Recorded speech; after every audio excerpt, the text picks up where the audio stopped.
Good morning, everyone, and a very warm welcome to another one of 6 Degrees Thought Leadership events.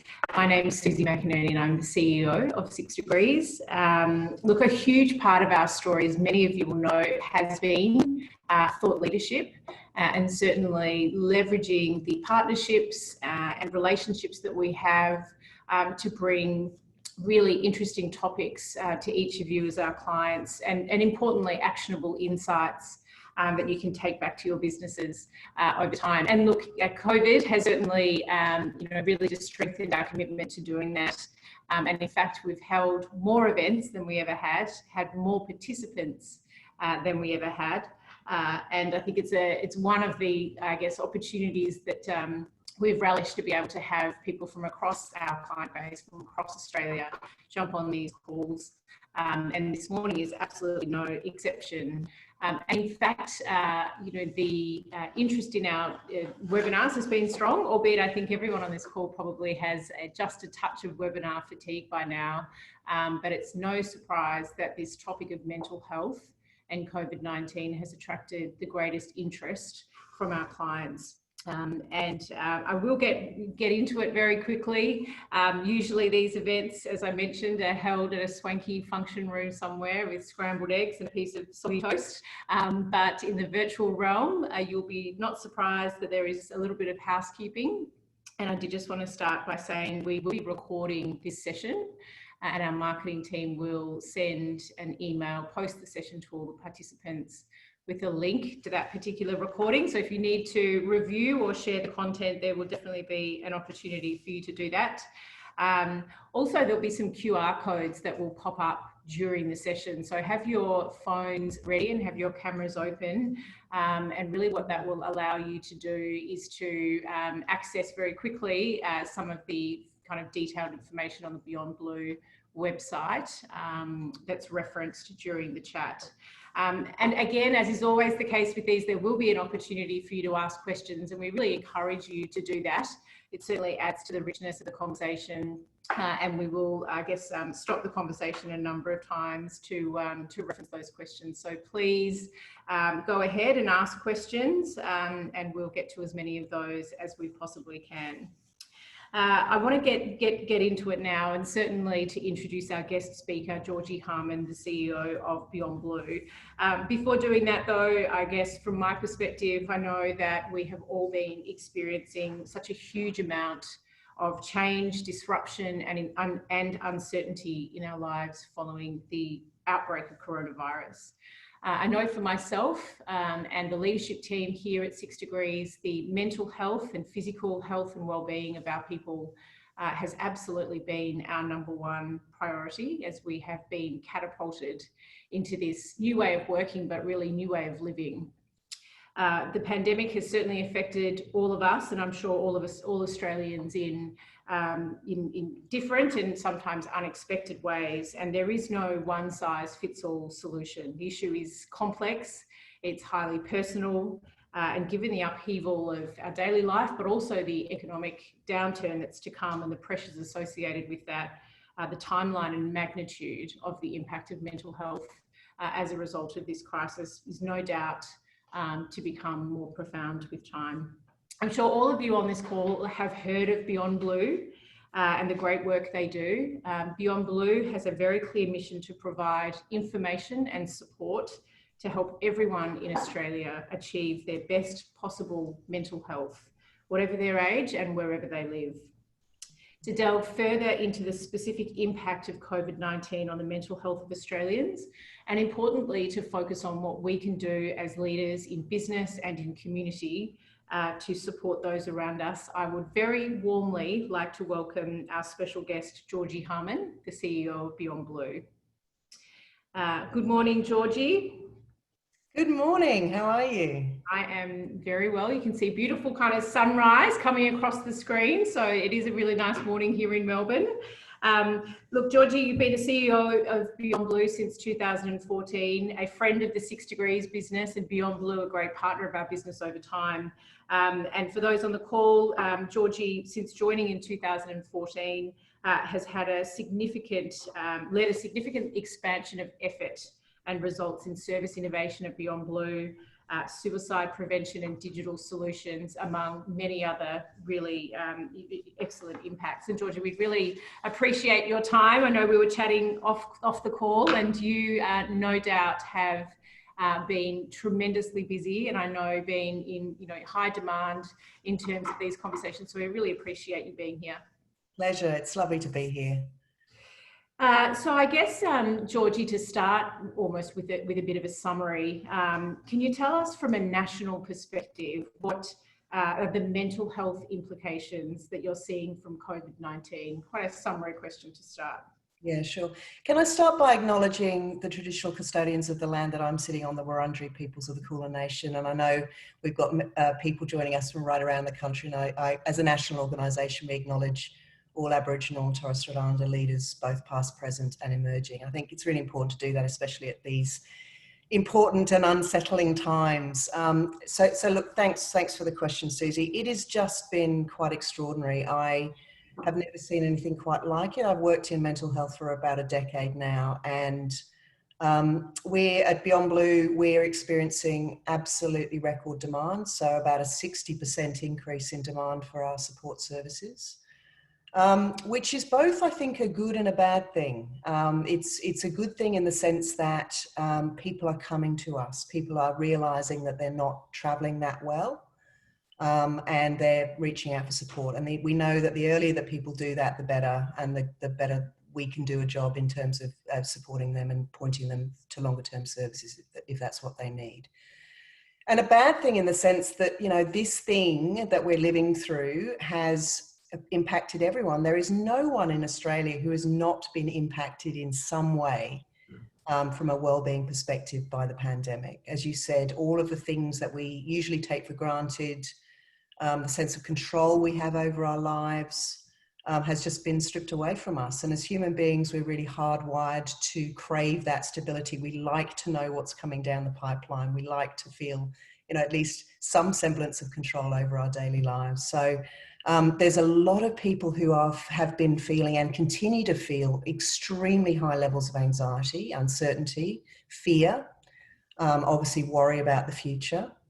And we're seeing all of that come through on our channels every single day. And what's been really interesting, Suzie, is to see how that's shifted as the pandemic has shifted, and as restrictions are starting to lift. For example, we're seeing a lot more health anxiety start to emerge. As opposed to, feelings of isolation and loneliness. So it's been very, very interesting. We've got an increasing capacity in terms of real-time data and insights, which enables us to adjust our services. But I think what we're seeing at a national level, as I said, unprecedented demand, not just at Beyond Blue, but, with our colleague organisations like Lifeline, Reach Out, Headspace. The Australian Bureau of Statistics run a national health survey periodically, and their latest report showed that almost twice as many adults were reporting symptoms associated with anxiety in March, April this year compared to the same time last year. So there is an incredibly elevated level of psychological distress and concern about well-being. The economic impact is absolutely correlated with mental well-being. Joblessness, job insecurity, financial stress, and that's something that we are incredibly concerned about and planning for. The fiscal outlook, the economic outlook, the job outlook is not looking that great, and so we're really thinking about what the next 2 to 3 years look like. But I think the other thing I just wanted to punctuate a little bit was the unexpected opportunities that this situation has created. There's that old mantra that's often used in business, never waste a good crisis. And I think what we've seen in terms of mental health service delivery reform, record reform happening very, very quickly. A great example is the move to universal telehealth. There's now 14 million sessions have been delivered online, and we were always told there were too many barriers to this happening. That it wasn't affordable. The funding incentives weren't right. Providers weren't, a lot of providers weren't comfortable with that way of delivering services to people. And there was this general thought that people absolutely always wanted face-to-face services. And a decade's worth of reform was done in 10 days to get that system up and running. So I guess from my perspective, you know, us, Beyond Blue and others have been calling for this kind of systemic reform for a long, long time. And it can happen. It can happen. It is happening. People are using it.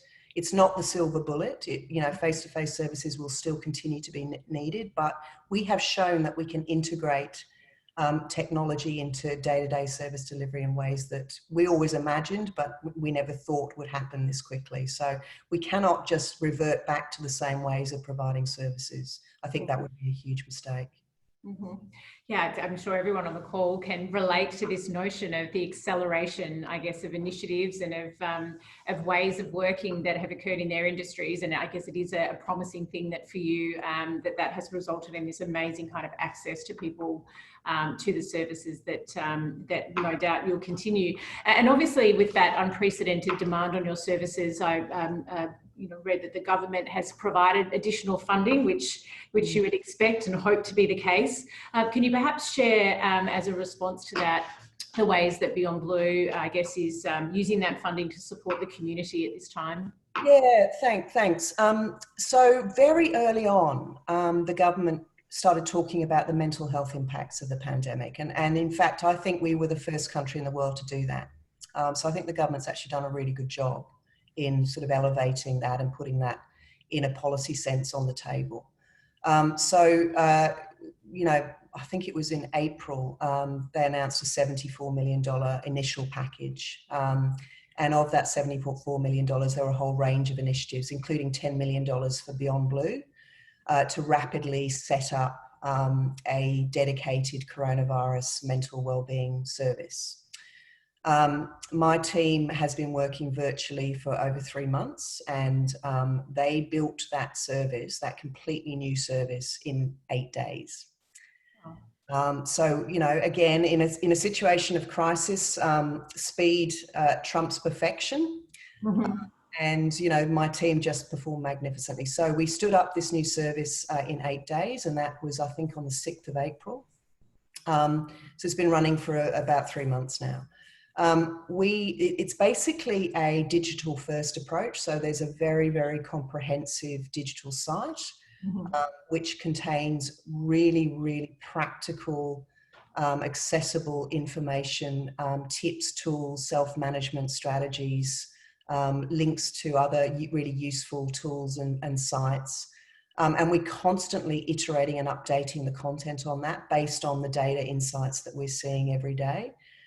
So for example, in the beginning, we were really focusing on, you know, how to keep yourself well when you're, you know, really uncertain about the future. We're now really focusing content on returning to work, you know, how to stay safe on public transport, how to support your staff through these times, that kind of stuff. There's also a number of support channels there that can be accessed through that digital site. There's the traditional phone service. So we've got dedicated trained counsellors, you know, 24 hours a day, just waiting for people to call. That's completely free, confidential. We've also in the last couple of weeks launched a web chat service with a counsellor as well, because we know for some people picking up the phone is not something they want to do. They'd rather just be a little bit more, you know, anonymous and have a chat online. We've got links to our online community forum, which is where people come together and provide peer support to one another. And that has absolutely exploded. So we've had nearly 700,000 engagements on online forums in a matter of months.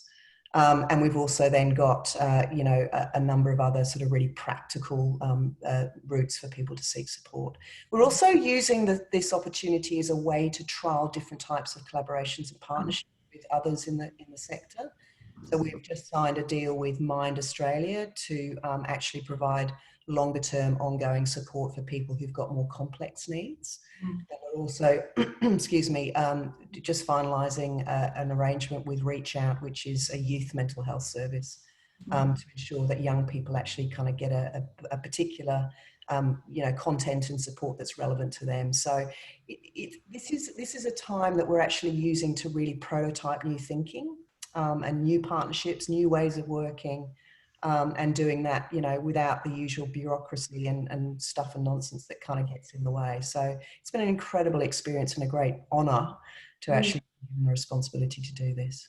Yeah, I think leading through this time, you know, if you look back and wonder, would you have put your hand up to do this, knowing that this was to come and knowing just how extraordinarily busy and complex it was? I get the sense that you would have said, absolutely, put me right in that frame.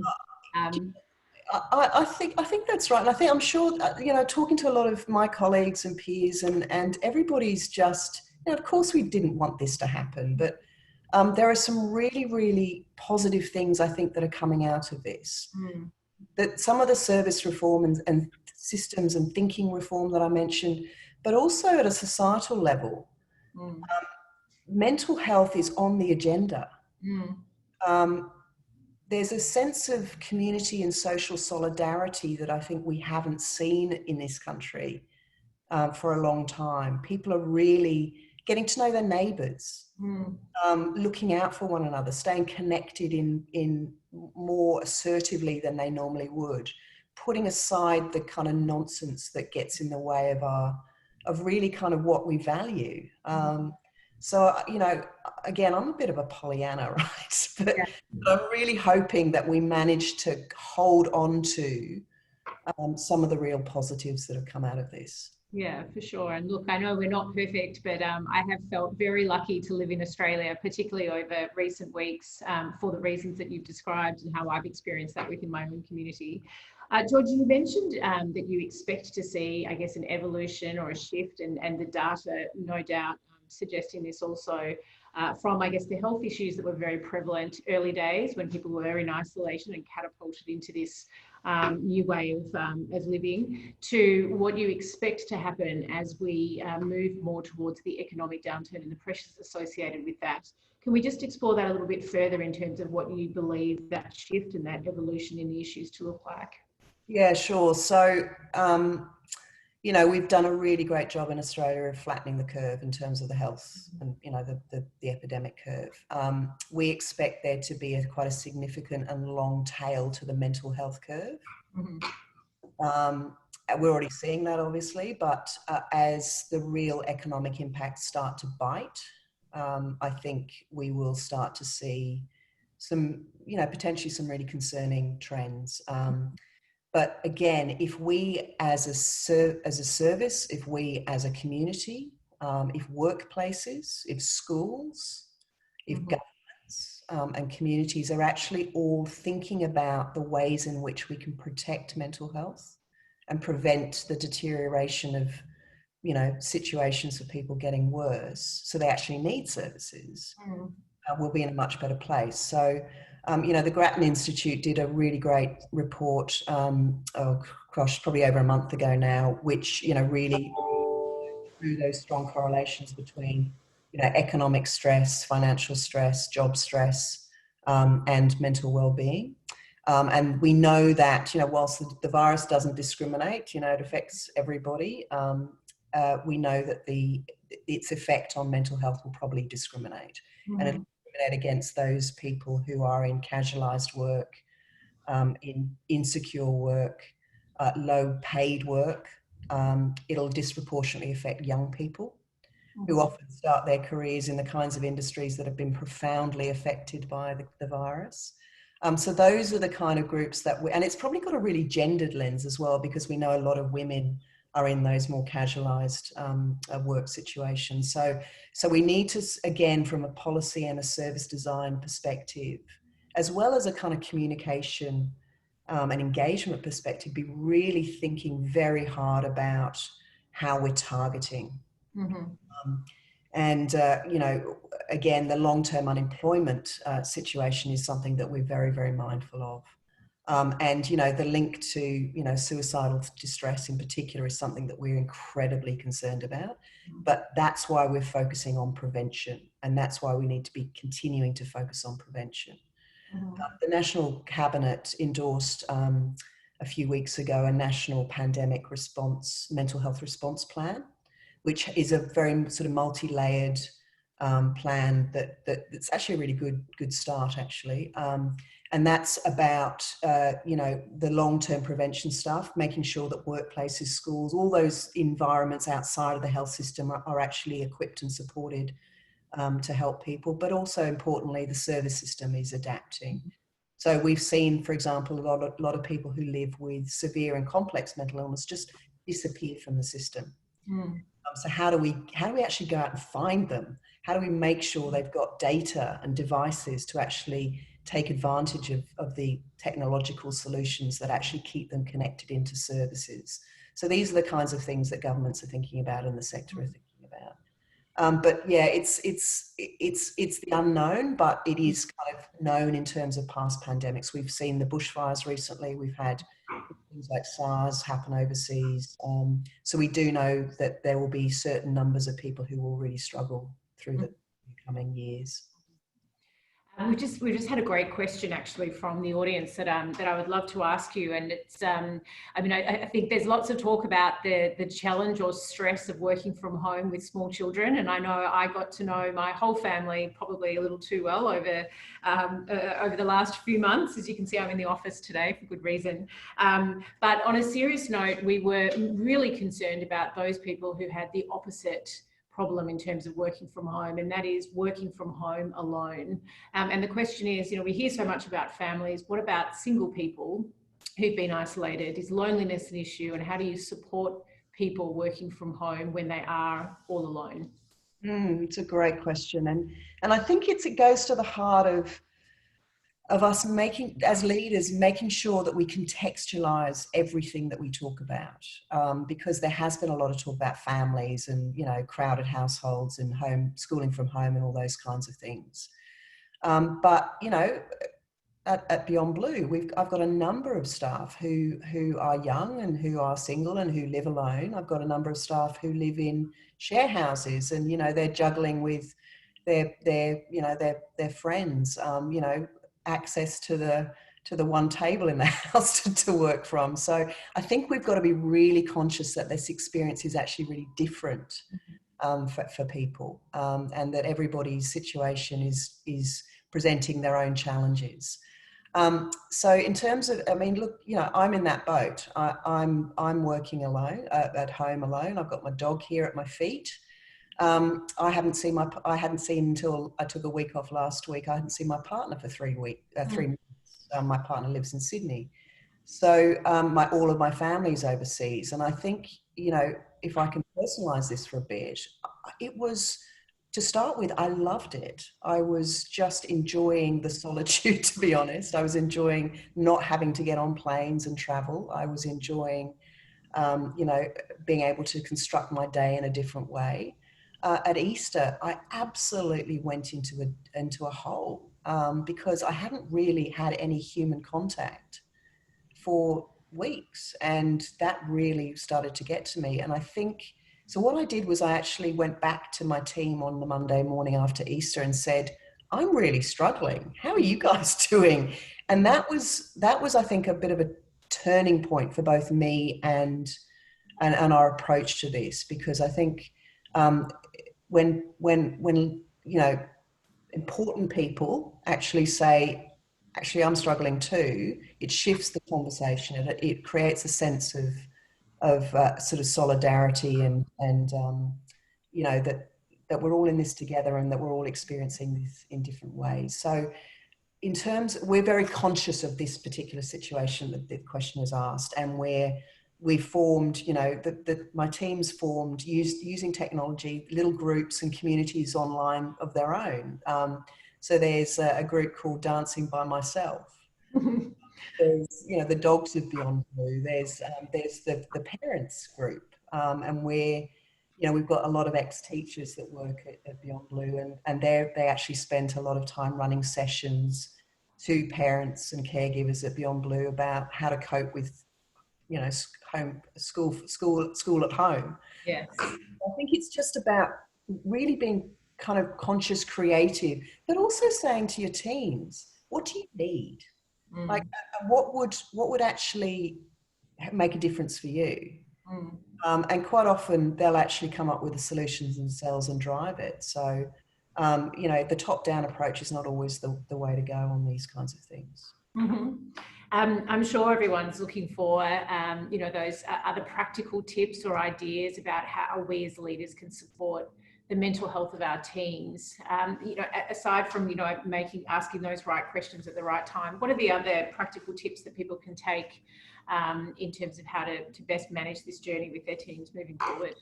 I think that the biggest, there's two things, and they're communication and connection. Mm-hmm. So fear flourishes in a vacuum. There's a lot of uncertainty. You know, again, like all businesses, we've had to make significant adjustments to our business. We've had to put in austerity measures.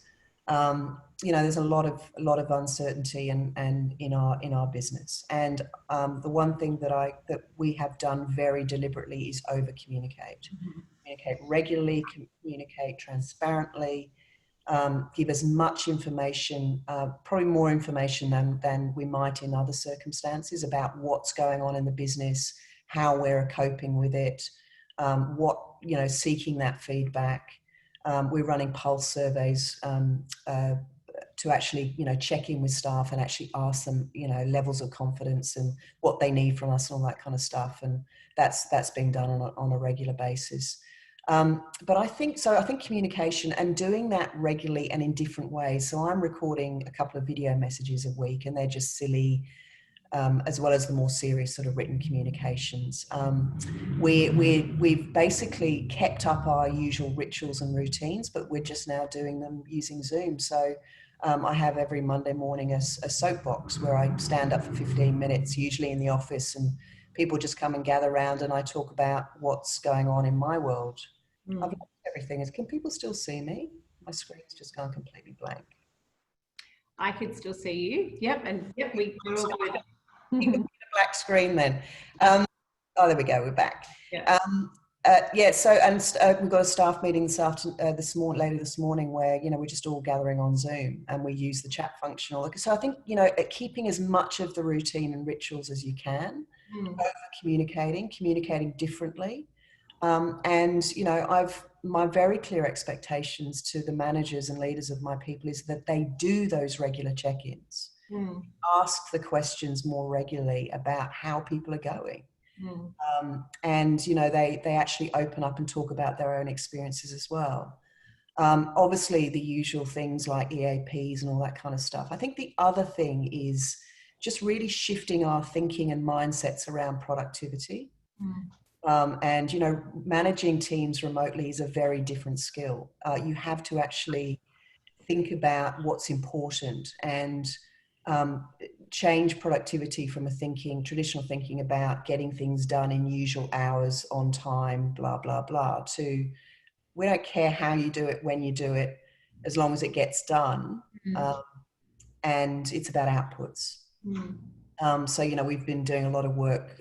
We've published a remote working guide for our managers, and a lot of that is talking about these, you know, different expectations around productivity. So there's just a few examples.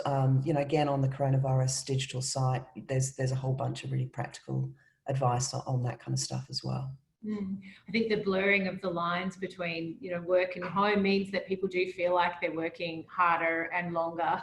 And so, you know, this notion of better productivity at home can sometimes be at the expense of, you know, people's mental health. We declared a 6 Degrees National Mental Health Day midway through the crisis, and it was purely about people closing the screens and closing the laptops and really connecting or doing whatever it was that allowed them to reset and refresh. Yeah. You know, how do you feel in terms of your exposure to organisations that business leaders are doing, and have you heard of any other, I guess, interesting initiatives or ideas, you know, about how people are being supported during this time? Yeah, look, I think, you know, that kind of leadership is really important. I think just, you know, having a day where you actually just say, let's just down tools, let's stop looking at screens, I think is a great one. And even just to kind of keep the conversation going about mental health and well-being, and just to kind of acknowledge that, you know, we are all struggling, I think is important in itself. You know, I think the idea, some of the things that I've been seeing is, you know, the idea of kind of buddying, you know, peer support, those kinds of things. um, you know, giving staff the opportunity to connect with their communities in a volunteer sense. You know, in times of crisis, people want to help. And even though volunteering looks very different these days, it's still happening. So, you know, those are the kinds of things that I think I've seen that I really like the look of. But again, I think it's about just keeping on pushing out that message of staying connected. And even if that's not face to face, and God, I'm missing seeing people. I really, Yeah. I'm a hugger. Yes. Workplace, but you know, just it's tough, right? You miss nuances, you miss the eye contact, you miss the kind of the proximity stuff. But we have to do this, so let's get creative. And I think we have seen incredible creativity. And I think, you know, again, if we can hang on to that, and if we can say to our start, if we're not already having those conversations with our teams to say, as we start to plan to move back into a more traditional physical working type arrangement, what are the things that you've really enjoyed? And what are the things that have actually enabled your productivity? What are the things that you think we should keep hold of and carry forward? Because again, I don't think we should just snap back into the same ways of doing things. I think we will definitely be looking at sort of hybrid models of virtual and physical working. And I think that will be a good thing. It's certainly shifted my perspective. I've realised, in fact, I was quite old-fashioned in some of my views about these things. And it's really challenged me to be thinking differently about what Beyond Blue of the future looks like. Yeah, and we've certainly had many conversations with our clients and with individuals who would also declare that that's been the impact for them, that they've realised that they have been quite old-fashioned and perhaps a bit resistant to change, and obviously now having seen how their teams have responded. And I think this notion of peer support and, you know, really the compassion that has come through culture and having each other's backs is again something that's been really lovely. In our business, we did a pulse survey, and one of the most pleasing aspects of that was people feeling very much like the connection between the people in the business and that kind of buddying or peer support happened quite organically. And we had people reaching out to others in different states and different teams that previously perhaps didn't quite happen. So yeah, another aspect of it that's been quite pleasing. And what is the major motivation of, you know, what is the thing that's incredibly protective of our mental health and well-being? Like jobs, good work is incredibly good for our mental health. It gives us a sense of purpose, of contribution, all those kinds of things. So for those of us who are lucky enough to still have a job, let's be really frank about this. Finding and communicating and continuing to communicate the link between purpose and work, I think is incredibly important as well. You know, if people have well-designed jobs, if people understand how their day-to-day work contributes to the purpose of the company and the benefit to clients, community, suppliers, whatever your business looks like, that is something that is absolutely central to a mentally healthy workplace. And again, I think, you know, what a great opportunity this pandemic has created to get back to purpose. Some great questions coming through. Another one I would love to ask you, what is your vision, Georgie, for the evolution of digital mental health support now that we have embraced this new way of working? Yeah, great question. And something that's a real passion of mine, actually. A lot of our services at Beyond Blue are already delivered digitally. So in fact, the transition for us in terms of adjusting our services wasn't as profound as some of our colleague organisations. So a lot of phone-based, online, digital apps, that kind of stuff. Australia is a world leader in digital mental health solutions. We are a great exporter of those digital mental health solutions. We are not great, or we haven't been great at scaling those up and embedding that as part of a redesigned mental health system. And again, I think, you know, if anything, my vision is that we use this experience to continue to prosecute and argue for different types of investment. When you've got a digital mental health service, you can literally service millions of people at once. this is not the silver bullet, but if we can design a system that actually uses as much technology as is useful and as an adjunct to traditional face-to-face services, we can actually reduce waiting lists. We can meet people where they are. We can actually service people according to their preferences. And we know from the millions of people that contact Beyond Blue every year and the constant surveys and insights that we're seeking from them is they want things to look different. They have busy lives, they have kids, they have work. You know, access to psychology is not always affordable. There are long waiting lists. So what is better? Is it better to continue to drive forward a provider-led service system where you have to come to me in my practice? Or is it better to surround that with a whole range of other choices and options for people? The online clinics, which are just as effective clinically as face-to-face service delivery, delivered cheaper, more cost effectively from the funder's perspective, and actually more conveniently for the person. Digital apps can play an incredibly important role in helping people to maintain their well-being and recovery. And again, this isn't the silver bullet. It's not going to we don't want to be talking to robots, but we can do this. And it's about redesigning the system so all of those parts actually play their role and that are matched to people's needs and expectations. One example is at Beyond Blue, we developed a few years ago a suicide safety planning app. Now, normally what would happen is when someone's suicidal and, you know, really thinking about killing themselves, that their psychologist or their treating practitioner would make a safety plan with them. What are the things that motivate that person to stay alive? And that's usually done in an office somewhere on a piece of paper. It's written down. It then gets put in a filing cabinet. We developed an online app that basically does that, and it's in your back pocket. You can pull it out at the bus stop and be, you know, flicking through it. You can record music on it. You can put photos of your kids on it. You can put photos of your dogs on it. You know, whatever it is. Strong links to mental health services as well, you know, through a one-touch button. But we have seen these. There's about, I think, 80,000 people that are now using those apps, that app.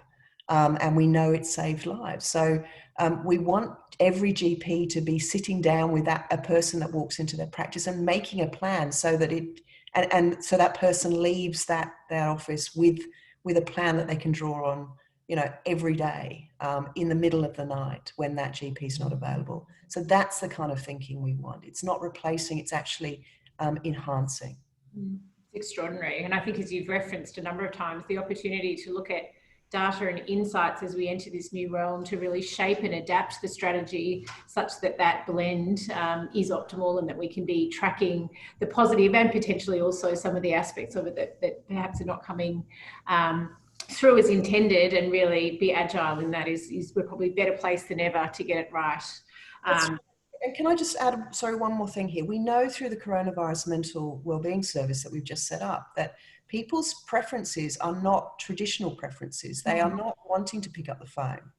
They're wanting to actually have that web chat or have that online, community experience with their peers.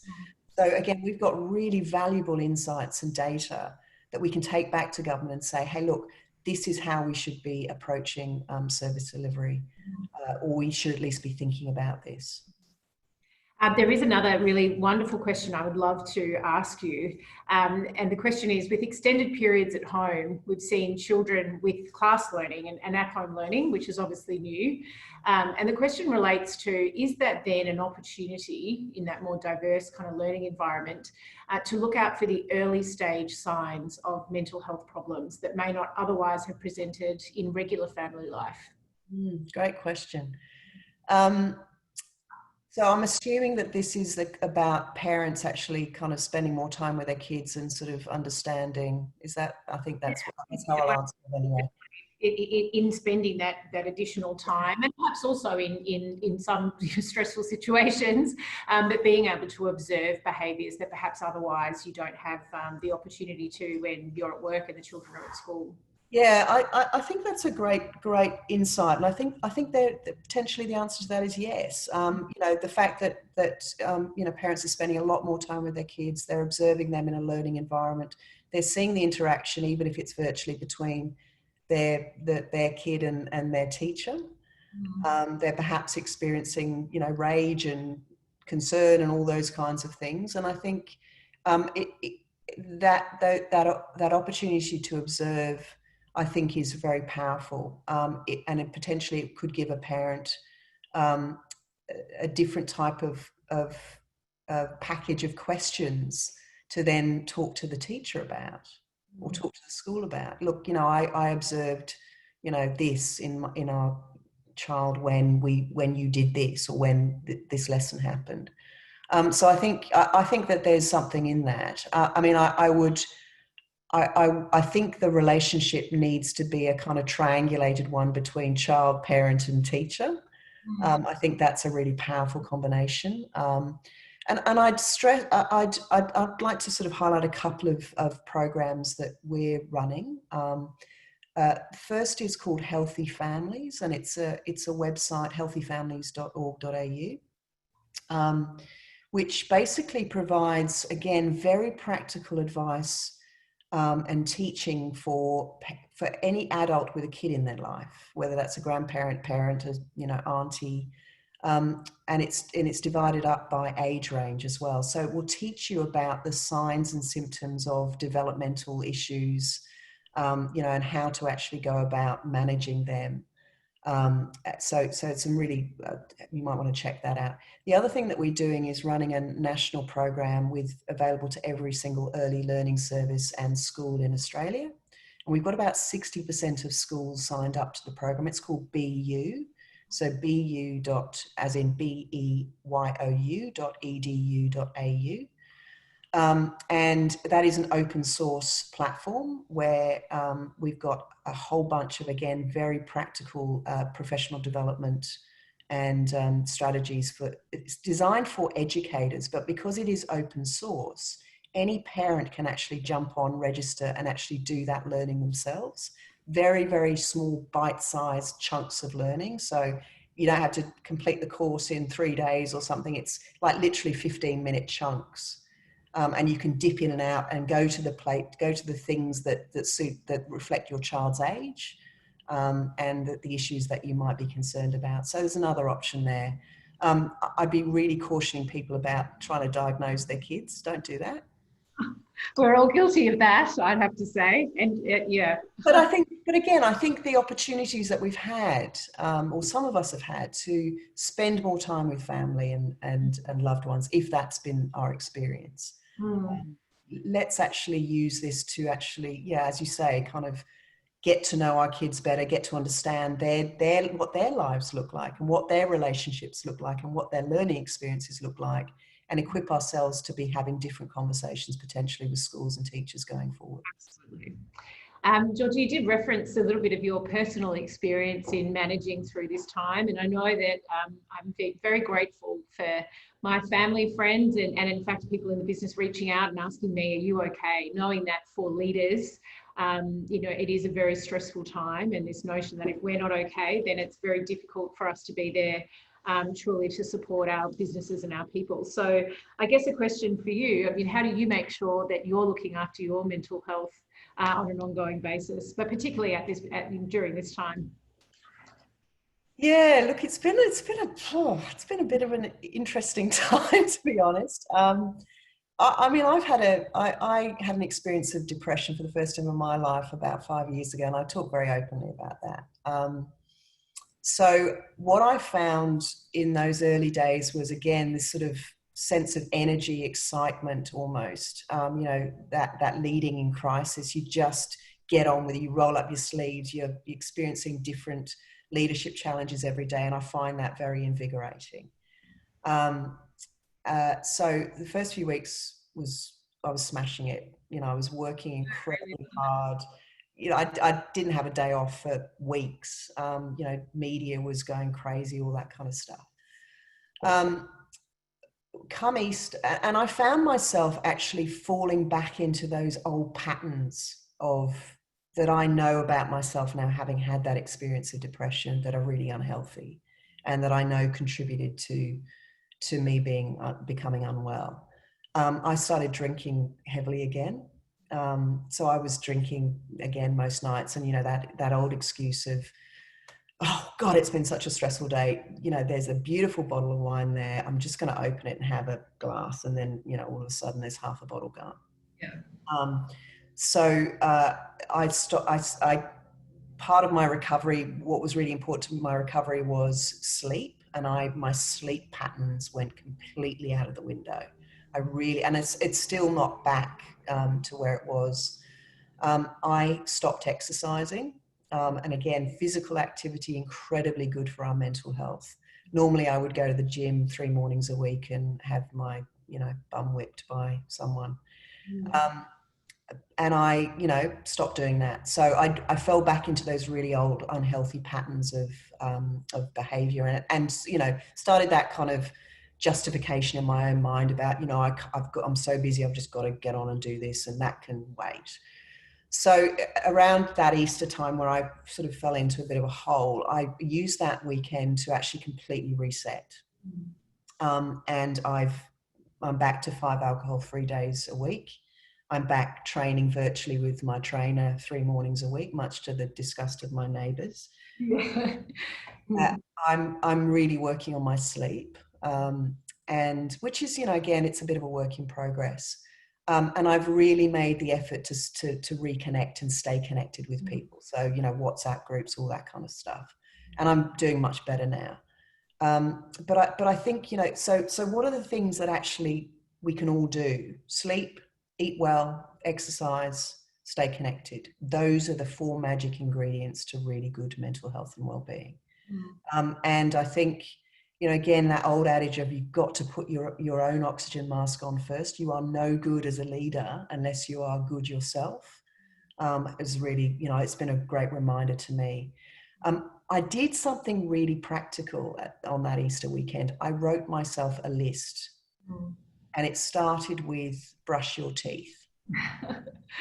Sounds ridiculous and disgusting, but I found myself one morning, literally rolled out of bed at 5 o'clock, did a first media interview, and at 10 o'clock that night, I literally hadn't eaten anything, and I'd shoved a few coffees down my throat.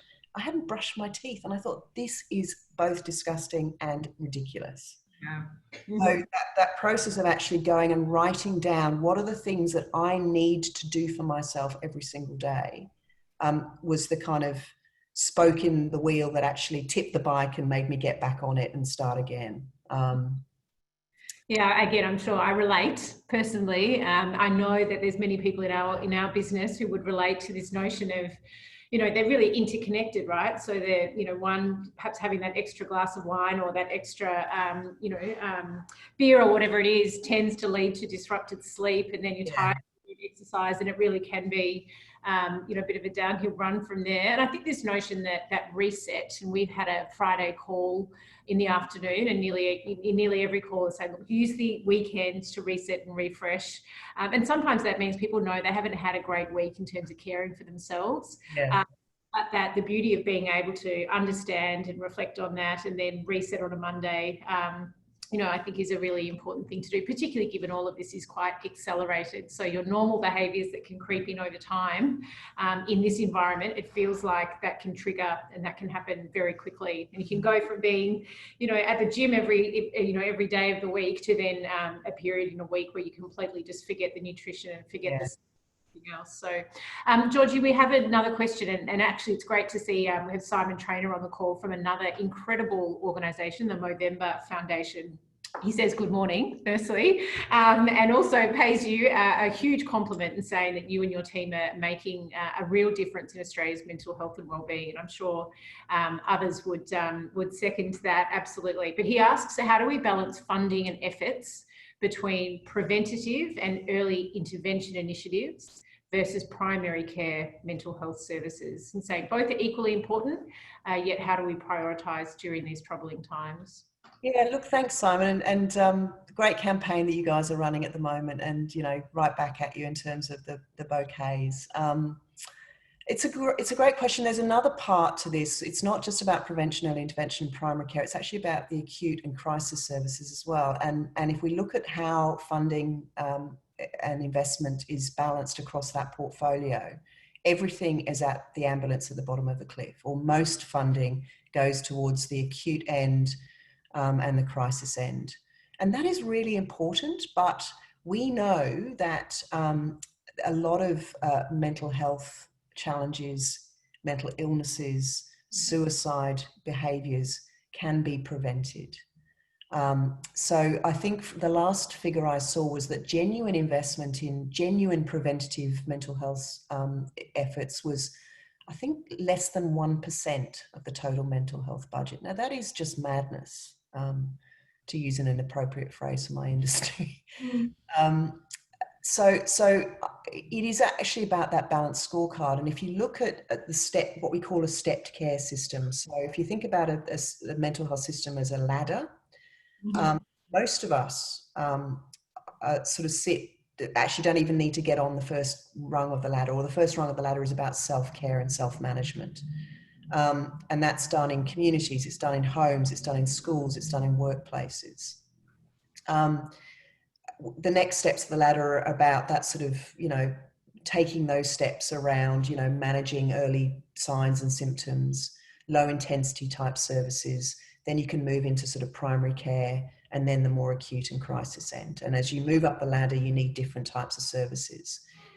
We know from the distribution of psychological distress and prevalence of mental health conditions that the vast majority of people are sitting in those lower ends of the ladder.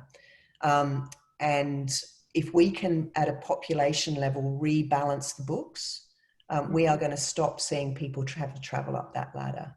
So it's quite a simplistic way to look at it. And I'm not saying in any way, shape or form that we don't need enough hospital beds, acute care services, et cetera, et cetera. Of course we do. But actually at a population level, we actually have enough mental health beds, believe it or not. What we don't have enough is community-based beds and community-based, services for people. We've got what Pat McGorry, for example, calls a missing middle. You're either kind of doing okay, but needing a bit of help, or you're in complete crisis, and there is nothing in the middle for people.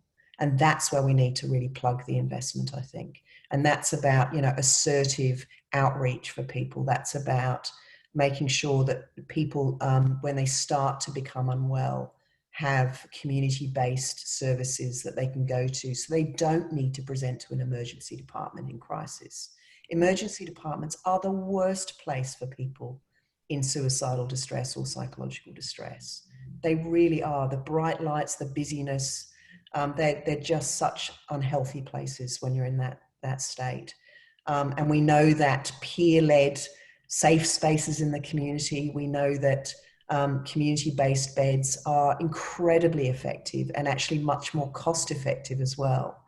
So, I would love to see a genuine piece of work done at a systems level to really look at that investment portfolio and make sure that we're re-engineering that back towards the preventative end. We've got a Productivity Commission inquiry that's about to report, and we're all desperately waiting on that.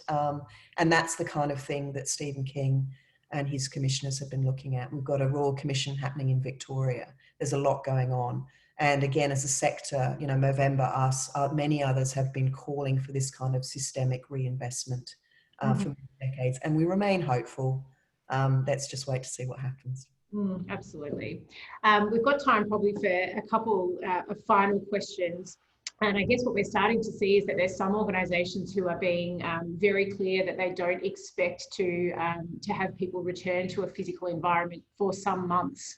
And I guess one of the questions is that it's already very difficult to get a really good sense of how people are travelling when they're working, from home and there's no physical contact and you're on FaceTime all the time.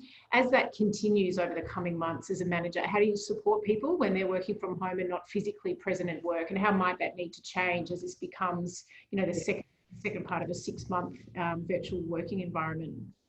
Look, I sound like I'm saying the same thing over and over again, but to me, it is just continuing to communicate. And continuing to have those one-on-one sessions. And if it's not you as the manager, then if you're not getting the kind of responses that you think are reflecting, we intuitively and hopefully because we know our people, we recognize when they're not traveling well. And that is a good thing. And if you're asking the right questions, but you're not getting the responses that would indicate what you're seeing, perhaps you need to think about, okay, who are the other people in the team or in the organization that that person has a really good relationship with?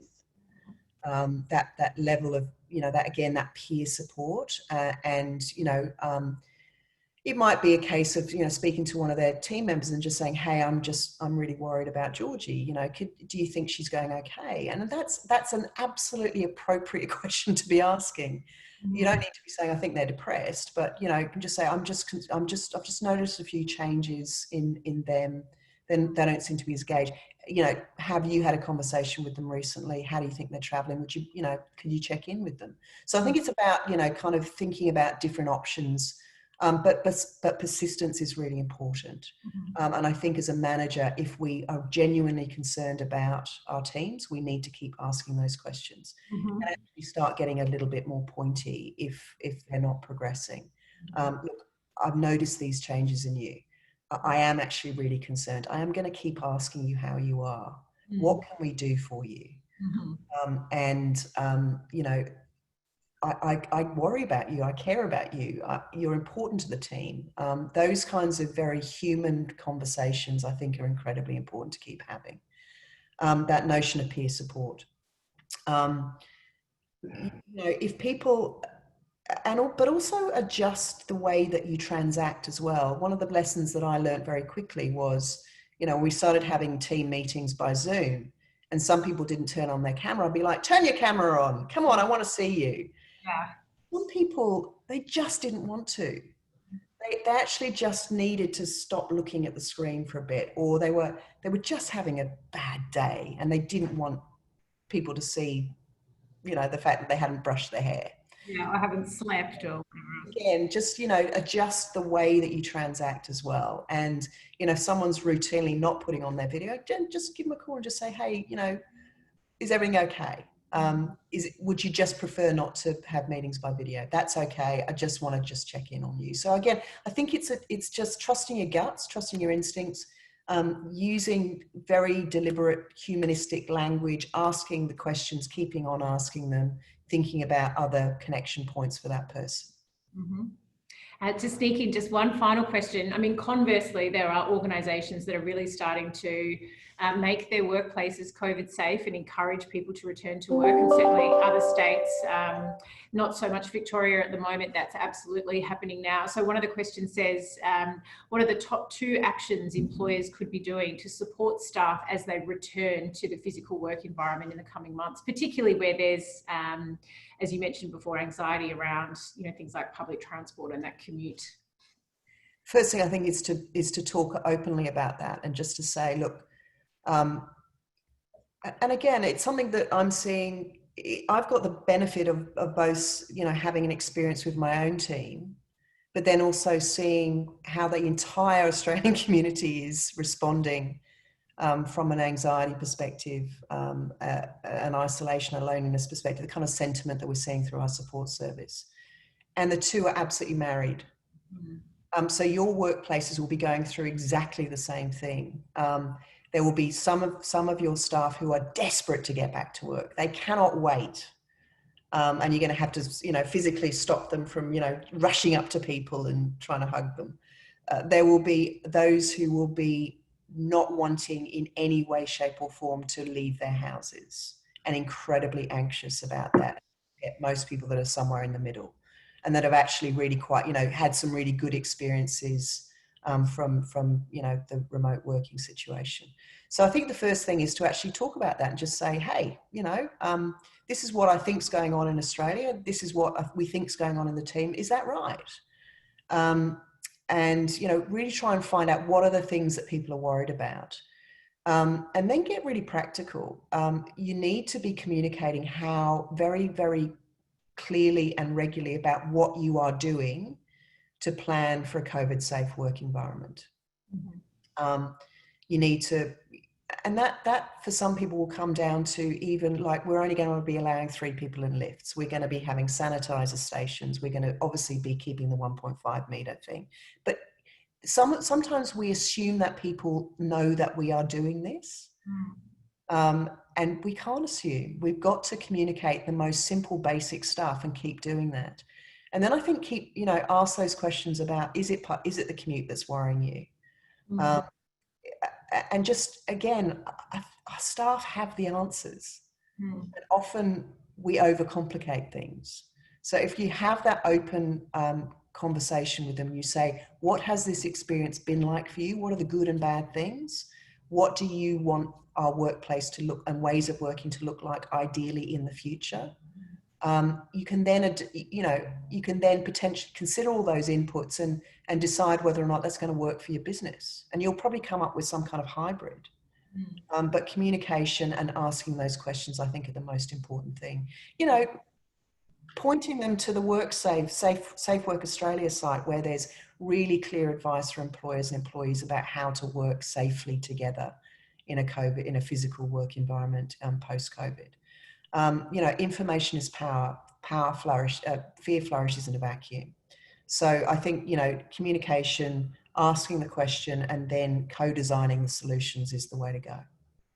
Absolutely. And I'm going to start to wrap up, but there has been a couple of questions and actually a couple of comments too about the positives that have come from a virtual work environment and from this scenario, and this importance for us to think about what we should retain in terms of those ways of working. And they include the more frequent check-ins, sometimes at the beginning of the day and the end of the day with our teams that we otherwise haven't done.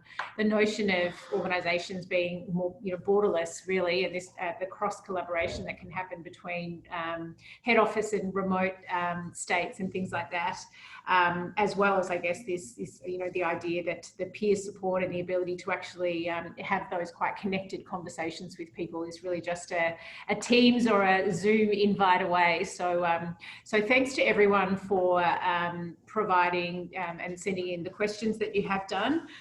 Georgie, absolutely really want to thank you for sharing your insight and the great work that Beyond Blue are doing in the mental health space. I mentioned to everyone that we will be sharing the conversation, the recording with everyone post this. Georgie, is there anything you'd like to leave us with in terms of, again, our role as leaders in the community and in business, as far as what you hope has landed with us most, and what you hope we're all doing post this conversation to advocate and support the themes and ideas that you've presented today? Communicate. Be authentic about that. Show your own vulnerabilities, and keep thinking about the well-being of your staff. Don't use this experience as a way to just revert back to the usual kind of transactional ways of working. I love this comment that's just come up. We have all got to know each other better through this experience. We've had insights into one another's home lives. We've met one another's kids and pets and partners. Work is work. Home life is home life. The blurring of those, I find this notion of work-life balance such an antiquated idea. It assumes that the two have got to compete with each other. We can stop that competition happening, and I think a lot of the things that we've seen over the last 3 months or so have actually smashed some of that thinking. And I guess, keep looking after yourselves. This is an incredibly stressful time. There's a lot of uncertainty for all of our businesses. We just don't know what's going to happen a lot of the time. The more the more you plan for that, the more you talk to your suppliers, to your clients, to your customers, and actually understand what their worlds look like too. The more you put your people front and center of any kind of response and business solutions going forward, the better you will do as a business. Absolutely. Georgie, again, thank you so much. The insights and the work that Beyond Blue is doing in the community really is extraordinary. We personally thank you for taking the time this morning to share those insights with us. And as I mentioned to everyone, we will be sending some follow-up comms and obviously the QR codes and access to any further information that we've heard about today on the Beyond Blue website.